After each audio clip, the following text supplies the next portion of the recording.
The day of reckoning for Erik Ten Hag is coming. The day of reckoning for Manchester United, one would think. So Jim versus Erik Ten Hag. Or is it even going to happen? Are they just going to get on like a house on fire? In this live show, we're going to be talking everything.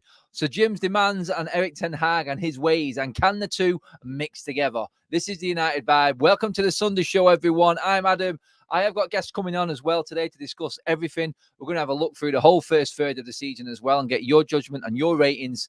Who has performed, who hasn't, who's been the biggest disappointment. And I'll look ahead towards that crunch part of the season now as we go back after international break. Yes, hello everyone. Absolutely brilliant to have you along on this Sunday evening. The weather is absolutely shocking here in Manchester. Let me know what it's like around you. I'm glad I can entertain you guys and have you along for a live stream even before your week starts. Hopefully we can start your week in a positive vein and we can look forward to some real football at the end of that. And it is jam-packed here on United Vibe and obviously on top of the league. If you didn't watch my debut on my own show that I made and fought up just through being an old fart, which I am, I have to admit it. The Sunday Supplement was one of my favourite shows on Sky Sports. And they got rid of it. Devastated. Absolutely devastated. But I brought it back today. The paper round, we did that this morning at 11 o'clock. Do go and have a look at that video. That is on top of the league, everyone. Absolutely loved it. Totally low, just chilled out vibe, talking about the newspapers and the stories and getting into detail and having some real chat. I'm going to be bringing guests on that show as well. But yeah, absolutely loving my time here on United Vibe and on top of the league at the moment. It's great. We've got loads to talk about. I mean, we don't really need to talk about the cheats on this video. We know who they are. They don't live too far away from me here. So yeah, let's just leave that alone. Let's concentrate on the red half of Manchester. It's not going too well on the women's side of things either at the moment. A couple of really bad mistakes in that game. I really cost United. Gutted about that, but this happens. And when you looks in, isn't it, City? But yeah, hello everyone joining me. Hello Will, Marcus, Daz, Honest Tiger, Steph's in already. Hello Graham, welcome to you, my friend. Hopefully you're comfy and settled down and not travelling around anywhere at the moment. Enjoying your international break, because hopefully it is a break. And there's my man Alien Tenno right in just there. We've already got well over 100 in the room with us, guys. I can see all my members coming in as well now. I do like to give everyone a bit of a chance to get going because they sometimes miss quite a lot in the first couple of minutes. I have got some guests coming on as well, guys, so I'll bring them in as we go through the show. But first of all, Andy, United Spotlight, Alien, DV11. Have you left many Man U YouTubers for talking rubbish? I like you, my friend. More common sense. There you go. That's what this is all about. I'll say it as it is, and if I'm wrong, I'm wrong. I'll hold my hands up and I'll tell you. If you can prove me wrong, even better. It makes great comedy and makes a great video, doesn't it? This is your channel as well as mine, guys. That's what this one is all about. Anyway, here we go. Let's get into the news. I was talking this morning. I did talk about this a little bit on the morning show, but I wanted to get in more detail on it on the United side of things. Looking for us, the Reds, and our red-tinted glasses, and our worries looking ahead, going forward, between what might happen on Ten Hag and Sir Jim Radcliffe. If you're as old as me, by the way, I forgot to mention this. So sorry. What do you think of the thumbnail? The face-off. Good? Yeah? Nice idea? Let me know. Get your comments in. It's all about having a bit of fun with things at the start. I actually have got another big announcement coming as well at the end of this month. So stay tuned for that. Things are going up a gear. Let's put it that way. Going up a notch. A gear, whatever you want to say. I keep avoiding it because I get excited about other things that are going on. Forgive me. I'm just raw. I'm just me. And this is just the way it is. But yeah, let's get into the real stuff. The United news. What is happening? Yeah, this morning I was talking about Ten Hag and what he has to deal with when Sir Jim Radcliffe comes in. Obviously, we talked in detail about the director of football, the CEOs, the new people coming into Manchester United, the old guard leaving the club, as in Richard Arnold, Murto probably this week as well. The announcement of Sir Jim Radcliffe is obviously coming this week ahead now. We know this. And what comes with it is a little bit of clarification on what his role is at Manchester United and what power he actually does have. Does he have the power to overrule a manager? Now, that's what I want to talk about today because you've seen the stories. I talked about it. It was in the Mirror this morning regarding Ten Hag and going down the warpath. Yes, going down the warpath. I did call it something else this morning. It was quite funny. I think he was testing the wrath of Sir Jim Radcliffe. Give the video a like and do subscribe, guys. We are closing in. We're only a few away from 28k. Closing in. I want 30k before Christmas, and then we are smashing and heading straight for that silver plaque. So give the video a like, guys, if you love the content. I know you do, because you won't be tuning in right now, otherwise, would you? Nice. Moving on. I'm so caffeined up right now. I just realized myself that I'm going 100 miles an hour. Slow down. Okay. Yes. So the news this morning was in the Sunday Mirror, Manchester United and the obvious 25% stake of Sir Jim Radcliffe and the way he wants to run things. So, yeah, Sir Jim Radcliffe wants to.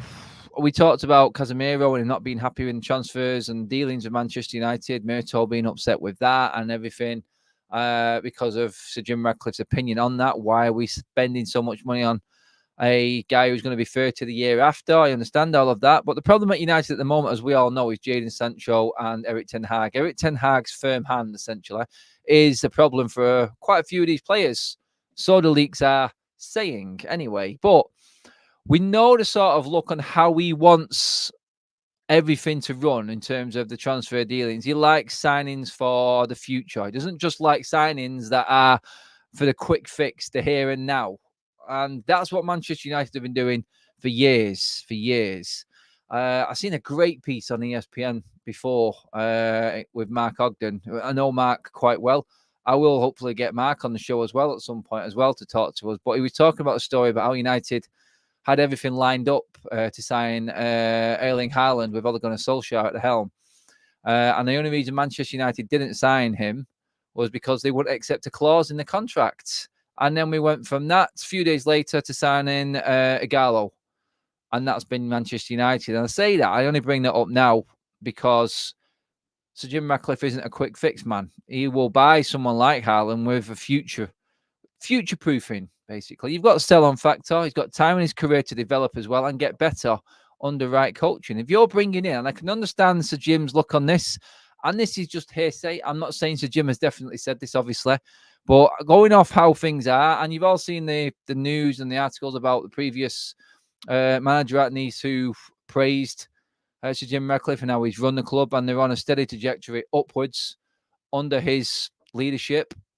He basically leaves the managers to do their bidding. But what he does get involved in is the transfer side of things. Jadon Sancho and Eric Ten Hag, we know, are at loggerhorns. And they are not backing down. Neither side is backing down to a point where Jadon Sancho is no longer training with Manchester United's first team. He's not allowed in the changing room at Carrington, and he's never in a match day squad anymore. We know all of that, yes. But Sir Jim Ratcliffe profile of player, which he likes, is the Jadon Sancho. And there's been rumours, and it was talked about in the papers this morning, that he may try and step in and resolve the issue between Jadon Sancho and Eric Ten Hag. Now, is this going to cause a problem? Because I said it in a previous video, I think it was about 3 weeks ago. If Sir Jim Ratcliffe is coming in and hasn't got a lot of money to spend, well, he's not going to give Eric Ten Hag a lot of money to spend. We know this. Then he's going to have to make do with what he's got. And Eric Ten Hag has to try and find a way of making Jadon Sancho work or making plays he's got within his squad work. So if he backs Ten Hag and allows Ten Hag, like the former Nice manager has said in his interview, he just allows the manager to carry on and Ten Hag will be able to run the ship. If he allows this to happen, then Jadon Sancho is officially gone. If Sir Jim Ratcliffe comes in and goes, look, this is a profile of player that he has clearly got qualities. He's the player in there. So can you rectify this situation? Is Sir Jim Ratcliffe going to come in and say, we need to sort this because here's a player that we know has got the quality and can get better? Can you sort this out? And we know what Ten Hag is like. We know how he deals with situations. We've seen it at Ajax. We've seen it with Cristiano Ronaldo. Once he says no, he usually doesn't go back on it.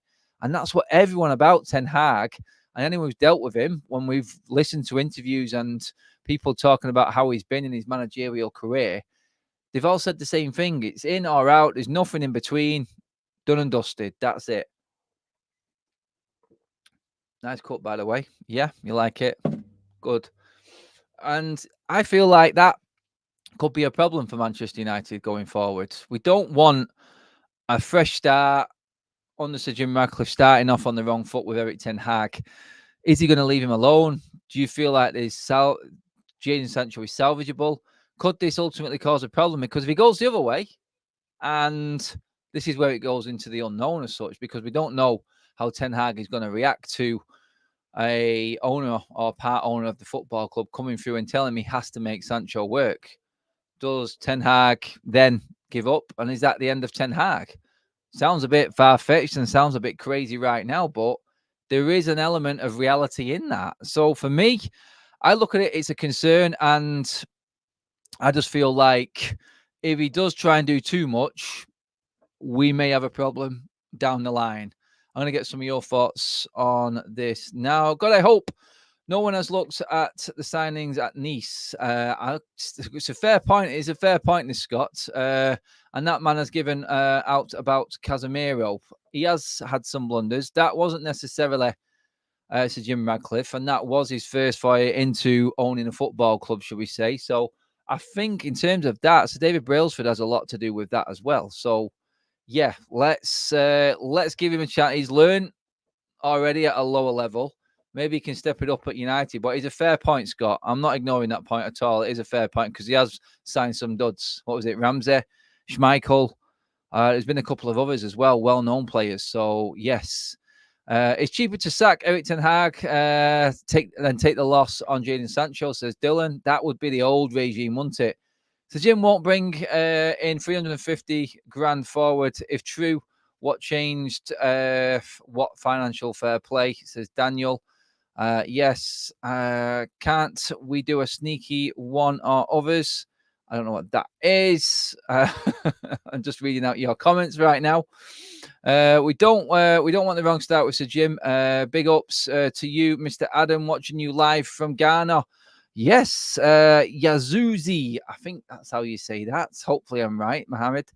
But yeah, cheers for tuning in from all over the world. I know we've got people following this channel from all over the globe. But yeah, I feel like that's the ultimate worry. Just going over a few questions there from you guys. It is one of, we just want this relationship to start off on the right foot. I personally feel like if it is going to start off on the right foot, so Jim Radcliffe has to sort of like go along with Ten Hag's stance for now. Honestly, I just feel like it would just blow things up. Some of you guys may differ. One person who may differ is my man over in Canada from Niagara Reds. Tim, he's back on the show, everyone. We introduced him back a couple of weeks ago. He's back again today. He's put the kids out into daycare for the time while he talks United. Tim, how are we doing, my friend? I can't actually hear you, mate. I don't know what's happened to my volume. Actually, just say something again, Tim. I don't know if you're muted, actually. No, I can't hear you, buddy. We're having technical issues. Maybe go out and come back in, Tim. That might work. If you can hear me okay. I can't hear you, mate. So if you just go back out of the room and come back in. Can you guys hear me now? Oh, yes. There we go. Never mind. He's back in already. Tim, how are you, mate? I'm doing well, mate. How are you? I'm not too bad, but I'm glad that the international break is half week over. It's half week over. Looking forward to getting back to real football, and then crazy time, and then what is it? 2 games a week, 3 games a week, Tim. It just goes crazy after this international break. So yeah, full on football mode right now. That's all I'm thinking ahead to.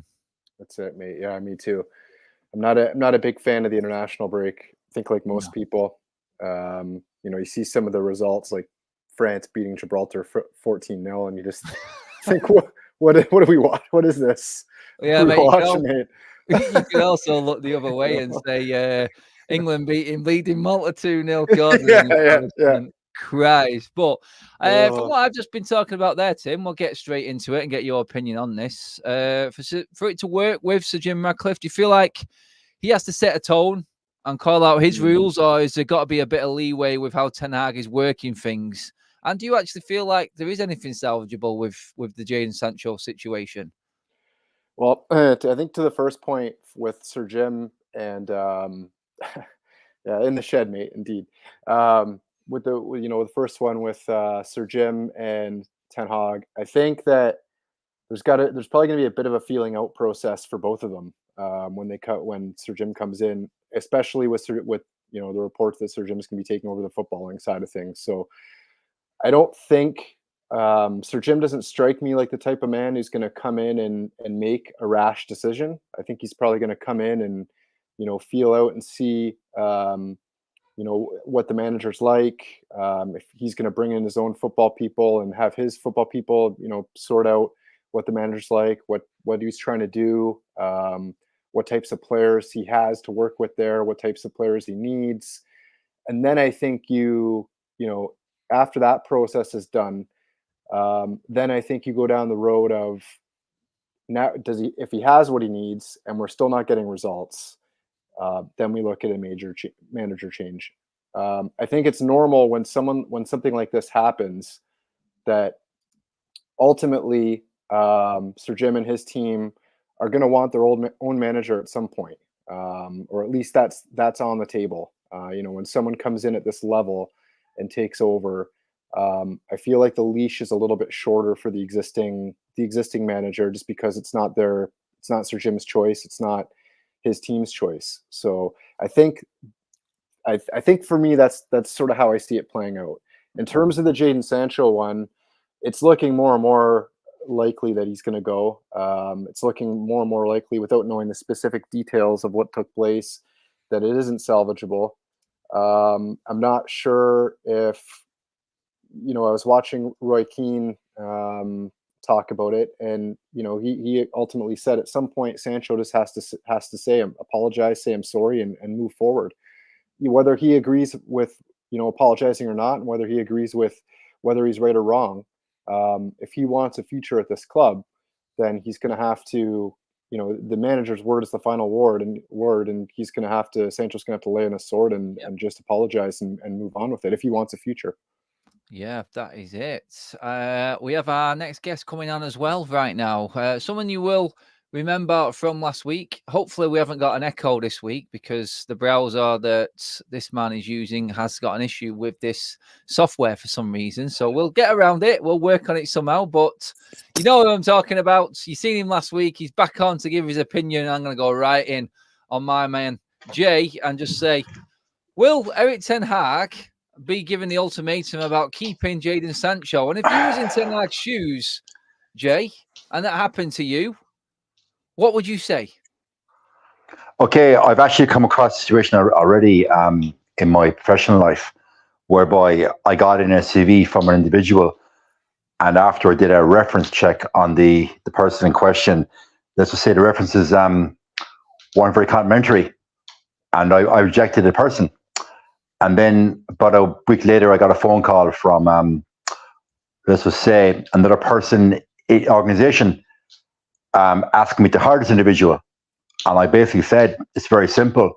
If I have to hire this individual, I won't be here in a month's time. So choose. And that was my response. So if you're the manager of an organization and you're being entrusted with the hiring and firing of key staff and or players in a sporting context, well, I think it undermines one's power if you're told you have to hire a person that you don't deem is qualified, and secondly, you deem this person can't function as part of my team. So I would back Ten Hag 100% on the Sancho affair. I've dubbed Sancho Baby Sancho on Twitter many times. I stand by it. As you know, Sancho, he's the product of the former regime, and every manager has to deal with players from former managers. But I think the issue with Sancho is more so that the club know they overpaid, they know the wages that he's stuck on, so they're going to find it very hard to move him on. So if Ten Hag is forced to offer another branch to Sancho because Radcliffe comes in, I think straight away that undermines his power. And going forward as manager, he's going to say, well, if I'm a second guest on Sancho, what other decisions am I second guest on? Yeah, that's a fair point. And I think I would answer exactly the same way. You wouldn't want your authority to be undermined, I don't think. I mean, he made a massive call with Cristiano Ronaldo. He took the captaincy off Harry Maguire. he was the first person to let David De Gea go. He's dealt with a lot, Eric Ten Hag, and for someone to come in and say, "Look, we cannot work this way," I think that would be the end of Ten Hag personally, and the way that the way he's worked before, I don't think he would stand for it. And we need stability at Manchester United more than anything right now. And I mean, Jay, in terms of United moving forward now under Ten Hag, what we've got within this squad, we're not expecting much to happen in January, obviously, because we know we have tight ass owners. It's just what we've got to live with as United fans. Sancho, we're saying he's definitely gone. When January comes around, is there anyone else that should be worried? Because we're hearing rumours that there could be some big players going out as well. Just your own opinion on this. Forget the headlines. Forget who might be going. Players that you would release. Just give me a couple of players, Tim, that you think. Players I would release. Oh my God! Where do we start? Do we have an hour?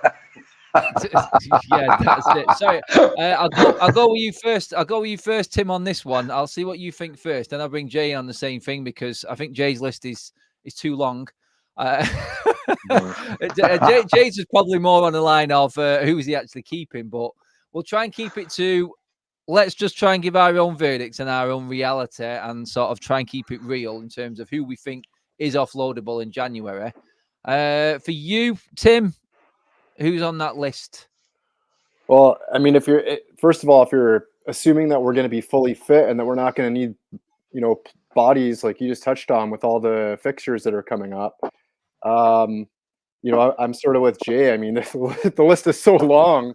You can, players like it's not realistic, but you look at players like Johnny Evans. As much as I love Johnny Evans, there's no way he should be a starting center back. I realize it's due to injuries. Sergio Reguilon is another player, just hasn't cut the mustard for me. I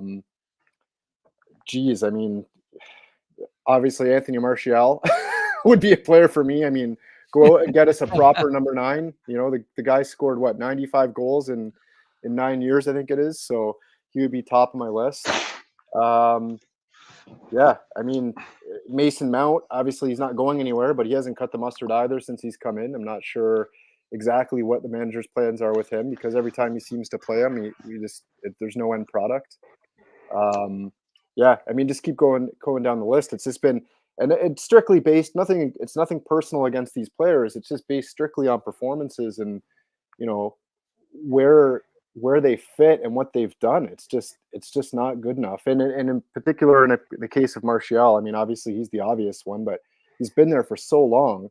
And every time he's been called upon, right? Every time he's been challenged with another number 9 that has come in, whether it's Zlatan, Lukaku, go down the list. We've brought in number 9s and he's just cowered from the challenge and hasn't put himself in it to take his position back. Yeah. No, do you know what, mate? I threw you in at the deep end there deliberately, Tim, just to see what you came up with, because I know there's names there that you want rid of and we all want rid of, but the reality of it is, Tim, we can't afford to because 100%. We've got a soft squad. And me and Jay have spoken many a times regarding the fitness side of Manchester United, going way, way back. And it's always been a big gripe of ours in terms of Manchester United and the squad and the injuries and that everyone picks up. We literally need bodies. That's how desperate this team is right now. We need bodies in just in case we haven't got a team to bleeding put out on the pitch. How we gone from Harry Maguire is leaving in the summer, we've accepted a bid from West Ham and everyone thinking there's a new change, to Maguire and Evans now tactically being our best centre-back partnership. It just blows my mind. But I'm going to do this a little bit differently to you, Jay, because you said you watched my show last night. You messaged me earlier on. Quickly, super chat in from Rahul says, so happy to see the squad back. This is the new United stand. I'll laugh for you, mate. Cheers for the super chat, my man. Love that. But Jay, you watched my show last night, so I'm going to go through the list and tell me if I'm being real or not with that list. I'm sure you can remember it. These are actually all players that are out of contract in the summer and can go on a free. So if we can't get anything for him, do we just want to see the back of him? and the Loney ones, Regulon was involved in that Tim just mentioned, Jay. Obviously, Amrabat, Evans, Heaton, Brandon Williams, Aaron Wan-Bissaka, Lindelof, and Anthony Martial. Anyone you keep in there, Jay? The only one there I'm keeping is Lindelof. Oh, I think, going against me on the Lindelof one. Yes. Yeah, I'll tell you why I keep Lindelof. If you recall, Adam, we had my conversations about the aforementioned both the Sofa transfer partnership that we criticized on many occasions. Well, in that partnership, the English version on a Sofa always shirked the physical battles and left it to the smaller Swedish centre back, which is Lindelof. So I think when Lindelof plays beside a Varane or a Martinez, he's a far superior player because he doesn't have to go and win physical battles. He doesn't have to win the aerial duels. But when he plays beside Maguire, his lack of physicality gets shown up. I almost thought Lindelof was the better centre back than of that partnership. So of players you mentioned there, I keep Lindelof. That's it, personally. You'd get rid of. You'd keep Lindelof. Sorry, is the only one you keep. Yeah, out of the whole. We want to keep 100%. And you touched there, Tim. Bissaka. Yes, he has improved on Ten Hag, but we are still questioning. Look, the game has moved on. You're watching the game as long as I am 30 plus years. Tim, you're probably of a similar vintage. Watched the game 25, 30 years. The role of a fullback has moved on since the 90s and the 90s. No longer is a fullback just literally going from his byline to halfway line, offensive job. He's now he's a quasi wingback, almost like old school winger. He's got to beat his opposing fullback, put a cross in the box, or act as an extra wide man in a 4-3 formation. And I still think Wan-Bissaka, even though he defensively is solid, I almost think that going forward, he just lacks that killer instinct to put a cross in the box, which is always ironic for a player that started his career as a national winger. I almost thought that was very ironic. So for me, in an ideal world, I think he's had enough time at the club. It hasn't worked out. I'm wishing the best and move on. I agree with Jay on that one. I don't think you can play Wan-Bissaka with an inverted winger, because when you're relying on Wan-Bissaka to be the one that now gives you the width and to put in deliveries, his deliveries just aren't good enough.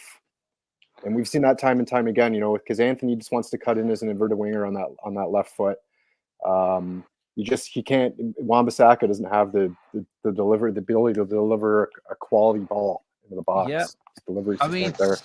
I've got to be honest, guys. I'm a little bit surprised, but that's what this show is all about. I love it. Everyone has their opinion. What I looked at was he's young.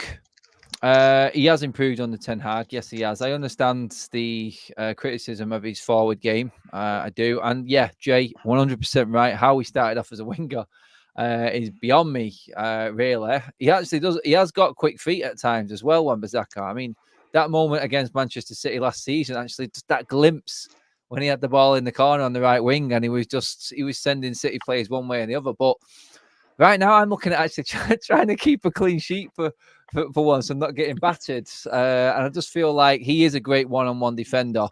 And at the wages on, which isn't a lot at the moment, I don't think it'd take much to keep him. I do believe that we can invest in another fullback and still have Wan-Bissaka. I think my question would be, and I think you just answered it actually, is we did invest in a proper modern day right back, like you both say. Would it be Dalot? Would it be Aaron Wan-Bissaka? Who would be your backup? Because I think both would probably be okay with that role or share the role. I think you'd both pick Dalot then, going off the Wan-Bissaka comments there. Would that be right? If you're talking about purely as a backup, and I'm putting the context of who do I want to come on with 20 minutes to go as my actual defensive fullback, Wan-Bissaka wins over Dalot every day of the week and twice on Sunday. Okay? Mm-hmm. If that's the context of he stays as he's happy to stay as a backup fullback, no problem. But as a first choice, I'm with Tim. I don't think it's there. Like Tim, you're obviously an American gentleman. You know, you watch NFL. Yeah. Oh yeah. Yeah. So it's like, so I put Aaron Wan-Bissaka in the context of a wide receiver that is able to run one route and one route only. Yeah. He can't cut. He can't go left. He can't go right. All he's able to do is sprint and get a Hail Mary ball. That's all he's able to do. He's got one function, one route. And that's the problem I have with Aaron Wan-Bissaka. He's so one-dimensional right now. So, but as a backup, he's perfect. He's functional, but not number one. Tim, who are you going with? You happy with Dalot? I'm happy with them both. Jay's right. I mean, you're going to, from a defensive context, Wan-Bissaka wins out hands down. I think Dalot's deliveries in those wide areas, I think, is better. So it really just, it depends how we want to play and what we're looking for. Again, on that right hand side, what type of winger do we have? And with the winger that we have and how we want to play with inverted wingers, then I think Dalot going forward certainly has to be your choice. There's no doubt about that. So I don't know. I guess just to be a bit different, I would go with Dalot just because, you know, he's not horrendous defensively by any means. He's a decent defender. Obviously, Wan-Bissaka and those one-on-one duels like Jay talked about with his tracking back, you know, he wins hands down. But I think you could put, you know, Dalot in there to do a job and give you that attacking output that you're looking for in a backup situation, of course. Yeah, it's a tough one right now because really we need to be bringing in players that are going to improve the first team. We're talking about squad players, and I feel like that's what this transfer window was this summer. Barring Onana, I do believe that, well, Onana and Highland, I think you're looking at Mason Mount. I think he was never going to get into the team. And this all has to change under Sir Jim Radcliffe. I think the main priority is setting out that system, setting out that pathway forward for Ten Hag and making sure that Ten Hag is happy. Then he's got no excuse. And then in the summer, not in January, because I'm not for January transfer signings. I think I made that point very, very clear last night in my live show. I feel like we need to be spending it on the right players in the summer. I don't think there's anyone out there gettable right now in January that's going to change our fortunes and be a player for the future. No more quick fix signings is what we want. No more quick fix signings. Definitely not. Guys, don't forget to give the video a like. We are closing in on 200 likes. Cheers for that, guys. We are actually only 24 subscribers away from 28,000 as well. So get liking the video and do subscribe if you are tuning in and watching for the first time. Good points of the season so far, Jay. I know it's not been many. We've had this conversation before, but I have to bring up some things that you're happy with. If there's anything this season that you're happy with, whether it be a player turning his fortunes around, someone coming through you didn't expect to be playing well, or someone turning up in a position that they don't usually play, has given you a different dimension. Is there any positives on the pitch for you so far? We're a third of the way in, Jay. Anything to go off that gives you encouragement going into the rest of the season now? Adam, you don't put me in a spot, mate, don't you? I do like that. Positives. Okay, even from their very, very limited game time, I've liked contribution of both Garnacho and Palestri. Unfortunately, we don't have a big enough body of work to analyze. I said it last week that I want them to play 6 to 10 games consistently so we can see what can he offer us. I had massive hopes for Highland. I'm still parking my opinion on him because you look at we know he's not getting the service. We've got wingers that don't cross, won't cross. He's been exceptional in the Champions League. So the running into the box, the hold up play, the cuteness, the fox in the box-esque that I've seen from Hoyland, that's a massive positive. But unfortunately, his wingers haven't read his runs and fed him. So for me, I'd like to see that as a front three. Now, I know we've got injured at Hoyland at the moment, and we don't know when he's back fully fit for next weekend or not. So they're the only three. I think our midfield has been a wasteland. You touched in your show, Adam, about Mason Mount. We shouldn't have signed him. I think it's a waste of money. And that's on the manager. Plain and simple, that's on the manager. I don't want to go in too hard on Ten Hag. There's too many people on Twitter already doing that. But that signing, that's on the manager. I think Bruno has been Bruno. He's been hot and cold. And our back four, we can't really analyse because we haven't had a consistent back four. Onana, jury's still out on Onana. I know he's been positive the last couple of weeks in the D1 and victories, but when he plays against City or Liverpool, and again, the abductor injury, how long is he out for? So apart from the young potential of front three, that's it, Adam. That's all I see. That's fair enough. And Tim, for you, any positives at all? You impressed with Højlund in what he's done? Can you see the positive side in that? Quick chat from super chat from Alien. Sorry, there. It's turgid football at Old Trafford, rancid. Just so everyone knows, Alien, he's not happy with the football at United right now. He really isn't. But Tim, can you put a positive on it for him? Can you give our man Alien something to actually be encouraged about going forward? Alien, okay. Alien, here I'm gonna try here. Listen, mate. I know the football hasn't been great. Things haven't been good. We've had our injuries at times. We've had our head or hands watching these games, but we're in 6th place on 21 points. We're only 5 points out of 4th, and we're 6 points out of 2nd. If some point we can get fit and get some key players back into the squad, like I think obviously Lisandro Martinez, Luke Shaw, key misses for us. If we can sort out our midfield, like Jay touched on, it's been, the energy in the midfield just seems to be absolutely gone this year. And maybe Fred has something to do with that, but or a player like Fred. But Alien, we're only 5 points out of 4th and 6 out of 2nd. So it's we lots of time. Things can improve. We get a bit of injection in terms of players coming back. Things turn around a little bit. We got Everton coming out of the break. So, after that deduction, we'll see. They're going to probably be a little more motivated. But if we can win that one, another 3 points on the board, and we kick on from there. Well, he's been impressed. You've romanced him, Tim. You've actually turned him around.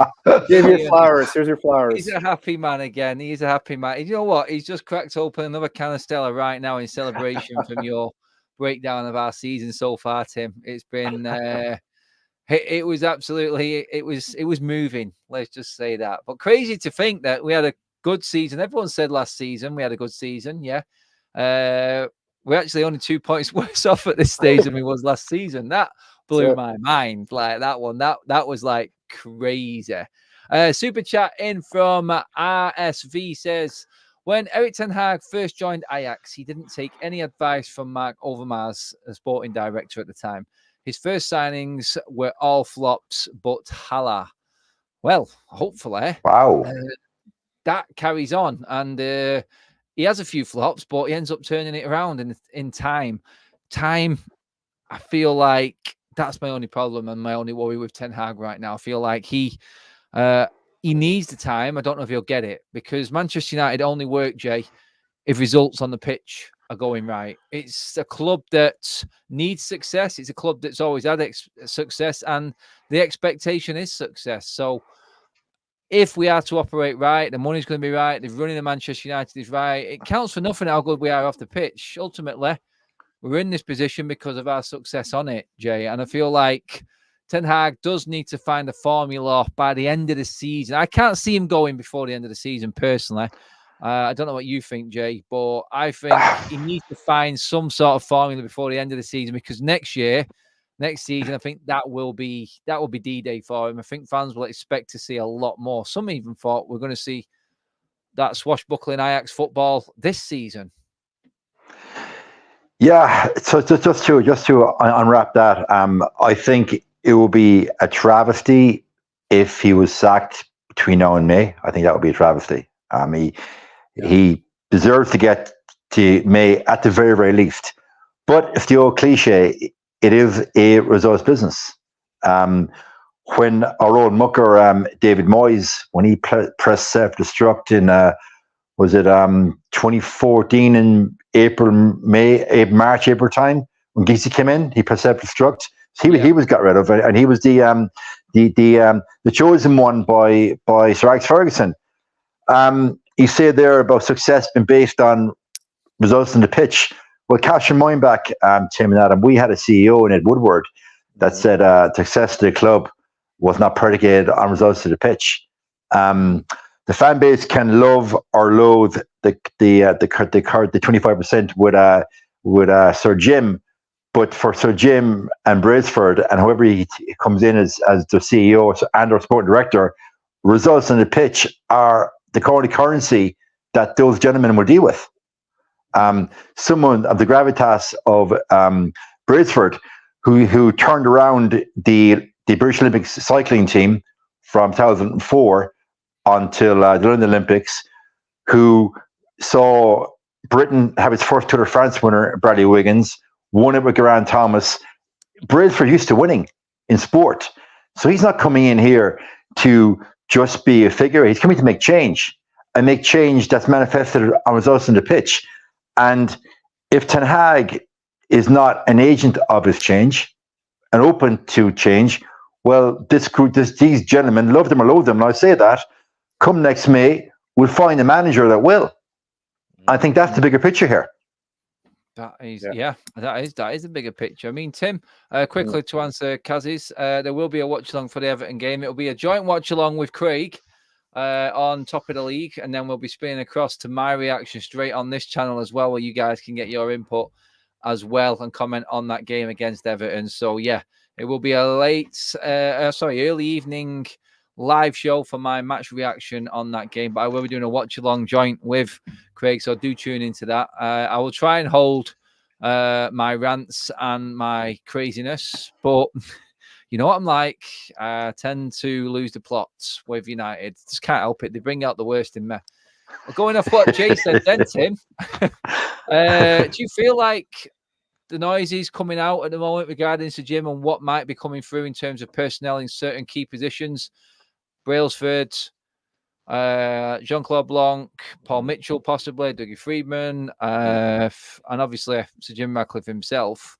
Is this the best in class? Have we got a winning team coming through here from their previous? Are they the right people to take Manchester United forward from what, like Jay was saying, from what they've achieved already in their careers?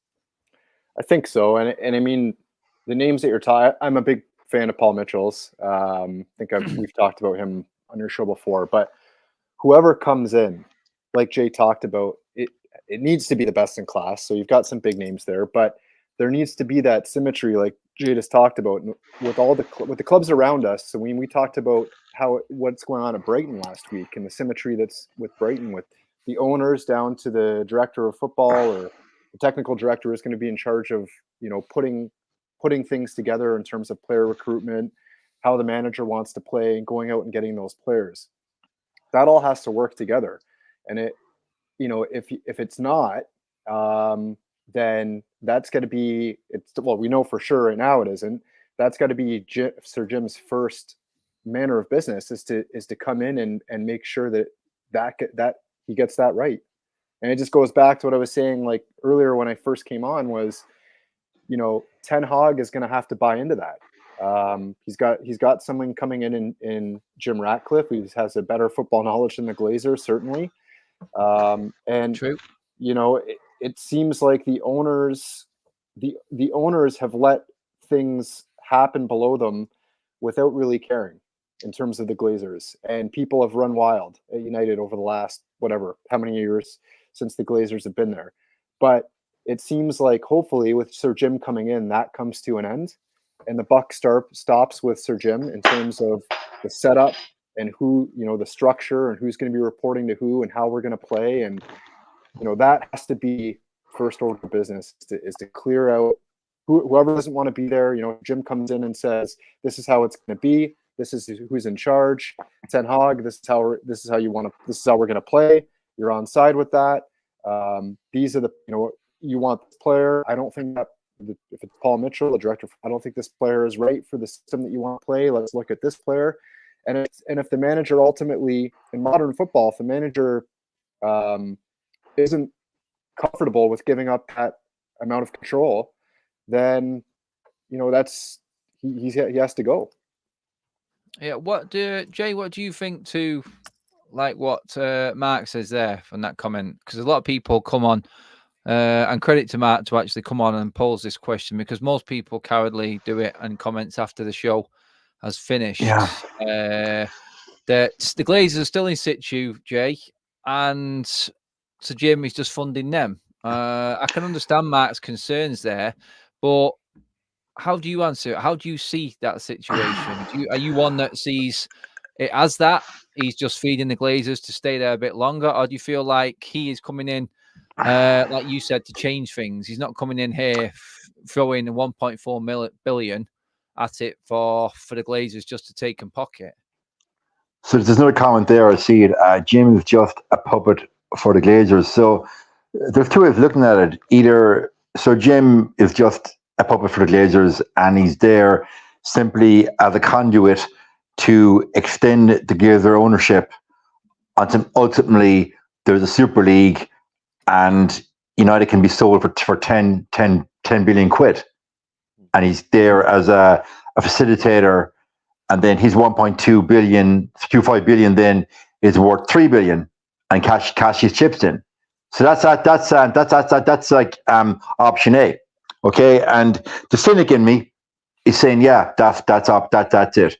And then I suppose the football romantic in me that has been yearning for success for this club, like all of you, for so many years, there's a part of me that wants to buy in that Sir Jim wants to come in and change root and branch football operations, change the culture that runs football operations, which ultimately in 3 years' time is manifested on the pitch, and we're actually fighting for a title. Now, I'm not of the opinion that Radcliffe's going to come in and in 3-4 years' time we are suddenly going to win the Champions League and we're up at the level City are, or at the level Bayern Munich are. All I want is that in 2 or 3 years that we are there actually fighting for titles and not fighting for 4th, 5th, 6th place anymore. And if Radcliffe and Brailsford and whoever becomes CEO and football director can achieve that, well, then that in itself would have been a success. So I think a lot of fans are almost becoming like amateur economists. They're delving into the Class A shares, the Class B shares. What percentage of the 25 is actually Class A, Class B? In a day, who cares? All I care about, Adam and Tim, is what happens on the pitch. Ultimately, that's all I care about. Yeah, that is it. Tim, are you echoing them words? Yeah, for sure.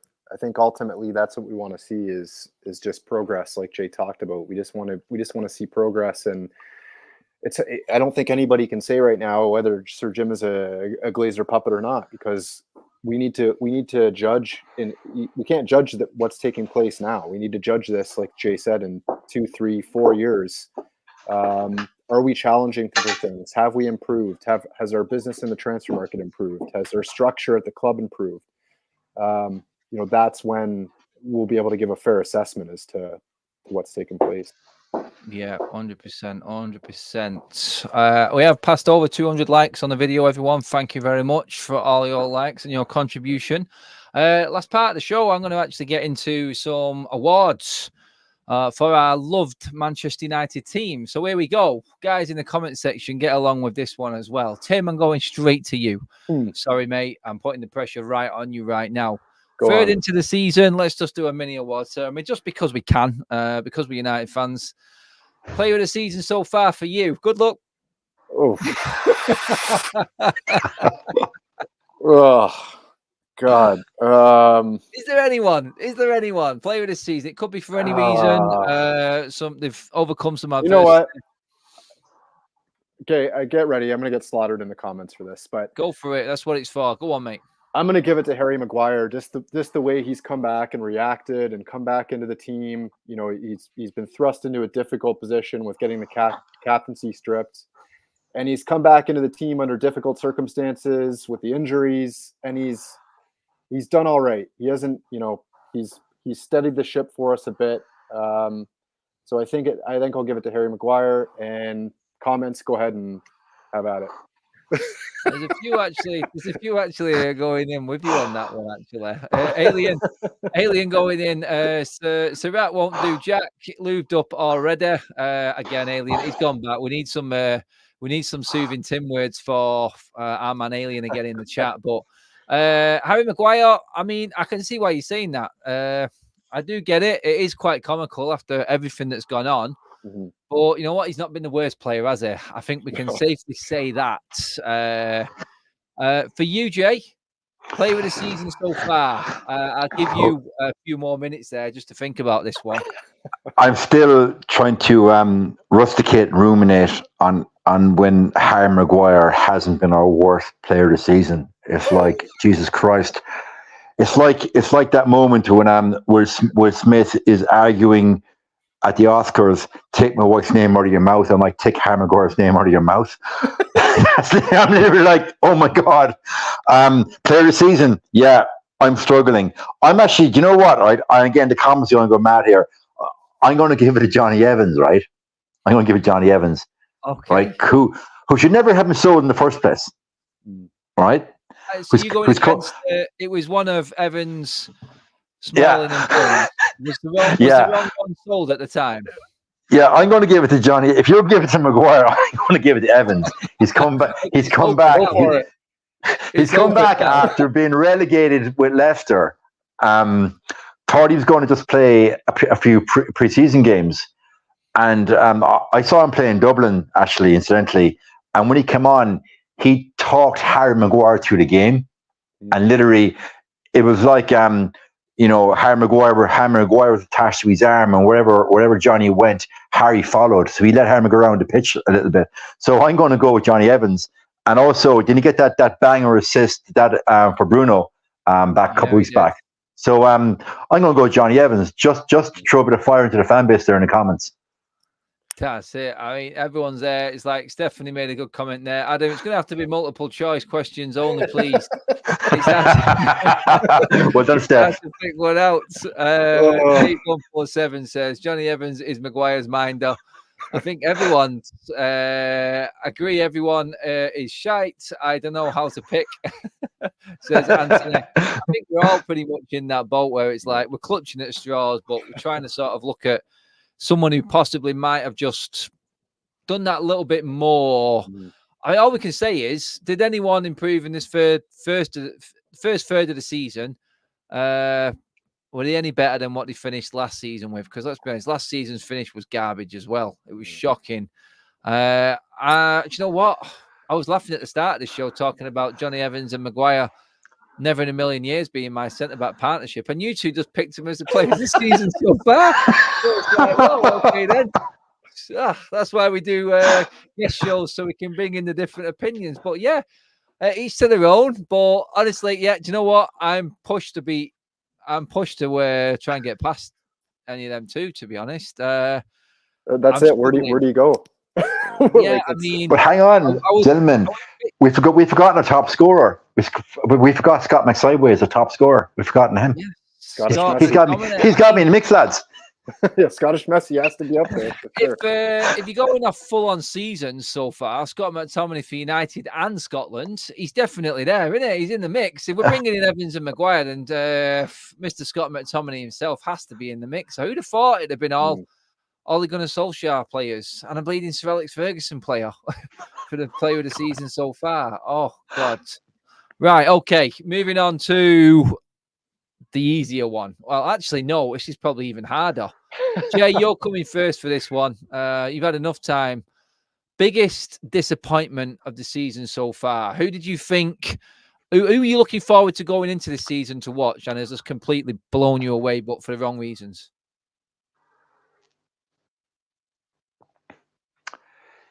Easy. Easy. The biggest wage stealer at the club. The charity enthusiast, Marcus Rashford. Oh, Marcus. Easy. Get a few votes on this. Easy. Yeah. I think he's been abysmal. What's been the worst bit about his game for you? What's disappointed you the most in him? His simple lack of work ethic. I coach kids rugby, and I give them 3 demands I make from them. A, turn up on time. Okay. B, focus. C, execute. 3 simple demands. Every session, they're drilled into their brains before we even start, for the warm-up. Rashford, for me, he's failed in all 3. Rashford. That's before we even analyse his performance. That's it. Yeah, there is a few that I'm definitely agreeing with you on that one, Jay. 100%. Tim, any different for you? Anyone else jumped out from the crowd that's absolutely blown you away again for all the wrong reasons? Just to be a bit different from Jay, and it's not necessarily his fault. I think it speaks more to, maybe his age and whatnot, and that he's getting older. But Casemiro, just the turnaround from last season to this season with Casemiro, and how Casemiro was such a driving force for us last season in winning the ball in good areas and then breaking us out, which is something that we've missed for so many years. Now, I know he's been injured, obviously he's been battling injuries, but he doesn't seem as comfortable when he's back in there now either. So I don't know what's happened. But yeah, for me, I think it would be Casemiro. I mean, again, I think there's one this is one you could choose multiple players, but Tim, do you think a bit of that is last season he got sent off so many times and so many bookings that he's kind of dialed back a little bit of his aggression from last season? Yeah, that could be it. But I'll be completely honest with you, Jay. I think the biggest part for me is, I think he thrives on playing with someone who will do the running for him and has the energy to get about. And I really think Fred. I think he missed it. I think as much as again, slate me in the comments all you want, but I really think we miss Fred. I think we miss a player like Fred who can get about, put a shift in, harry people. And that just gave, to have that player next to him to do that part of the game. I think he really, really misses that. Yeah. Oh, do you know what? I was probably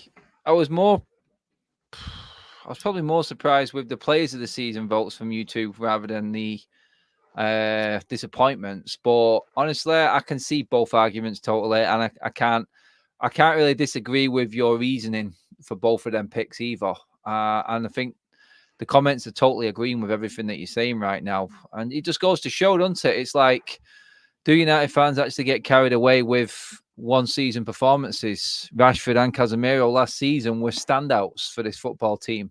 And this season, the drop-off has shown, and it's shown on them as well in terms of their performances and how far off they are. It has been a massive, massive, massive disappointment this season for both Rashford and Casemiro. And I agree with both of you guys. There are other players. Bruno's an honourable mention there. I love Bruno, but again, his work rate never stops. His quality on the ball has definitely gone down a notch, I feel. But my argument for him last night's show was, I look at Bruno when he plays for Portugal with better players around him. If we can actually build a team, I think Bruno fits into that team. I think he is a title-winning player. I really do, and I'll always believe that. I will never take away a man's work rate and never giving up attitude, and never be afraid to miss. The late Sir Bobby Charlton's famous line, never be afraid to miss. Don't be scared of losing. And that will take you a million miles in this game. And if you're going to play for Manchester United, you need that embedded in your head. And I think Bruno has got that. I understand totally what the argument is against Bruno. I do. And I get everyone's gripe against him, his petulance and everything like that. But I just see a lot more better in him than bad. And right now, yeah, you can see you're clutching at straws a bit there. But what else have we got? It has been a pretty disappointing start to the season so far. Adam going to that bum channel, TUS, major no. I don't know why. I was replying to someone in the comments there, but cheers for bringing it up as a super chat, Alien. What are you about 8 Stellars down now, my man? I'm loving it anyway. Contributions always welcome, and you are one of my best, mate. I love you. And hopefully when you go to the Everton game, because I know you've got a ticket at weekend, we can bring the win home for you, mate. But that pretty much is it for the show, guys. It's flown by. Again, I can't believe we're already an hour in. Comments, absolutely mental tonight. Brilliant stuff. Guys, just want to double check quickly before we go. We are agonizingly only 8 subscribers away from 28k. So if you are just tuning in and you've missed the show or you're watching it later on, subscribe to the channel if you're watching for the first time. Let's beat that landmark tonight. And I'll be back tomorrow talking to you guys about it then as well. Brilliant stuff. Jay, pleasure as always, mate. Brilliant stuff tonight from you. Thanks for coming on. Pleasure as always. Tim, nice to meet you first time, sir. Yeah, Pleasure to meet you. You too, Jay. And Tim, obviously, brilliant stuff again. Love getting you on, mate. Great opinions. Actually, quickly, I'll just ask for your plug as well, Tim, from where people can catch you on socials before I go back to Jay again. Yeah. So on Twitter, I'm on there as Warwick Road Red, and it's about it. Niagara. Follow the Niagara MUFC account. That's the account for we're the official supporters club over here. Official United Supporters Club. So we get together on match days. So if we're a pretty popular tourist destination. If you're in the area, then drop by. Good stuff. Jay, quickly for everyone on your socials, where are they catching you, bud? Oh, it's simple now. TikTok, Real J Daily, and Twitter, JD Mourinho. JD Mourinho. That's the one. Love that one. Love that tag. Guys, that is it. Cheers for tuning in. Have a brilliant, what's left of the weekend. Not much now for us over here in England, UK. Tim, enjoy the rest of your day. Hope the weather's good for you and everyone all over the world. Thanks for tuning in. A fresh week starts tomorrow. I'll be back with you guys with all the updates. I'm sure we're going to get some news on Sir Jim very, very soon. We're going to head into the real football again by the end of the week. And we got loads of content coming up on here and on top of the league, guys. Brilliant stuff. Thanks for tuning in. Have a good one. I will see you through the week, people.